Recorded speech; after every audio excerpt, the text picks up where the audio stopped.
Alden, it's your update. Yan IG story ni Alden na nagbakasyon ng family Porterson dyan sa The Farm at San Benito sa Batangas.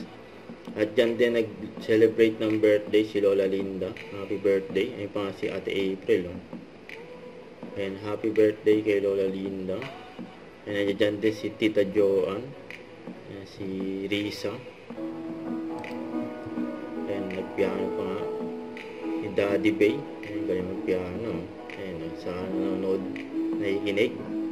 Si Angel. Si Daddy Bay.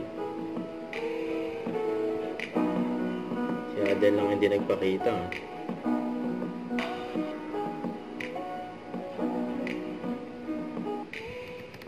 Ito ay story ni Aden. Prayer room. Saka when you focus on the good gets better. Ayun, tama. Ayan, may bago na naman bike si Alden. Ayan, no? Colnago. Done installing. Ayan, kulit pa ni Alden dyan. Sa ni Kuya Robby. Hindi lang post. Yung mga live mo sa TikTok. Napapanood mo ko? Ba't di ka nagbabagsak?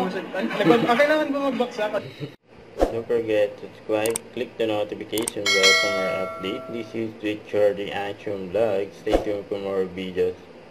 See ya.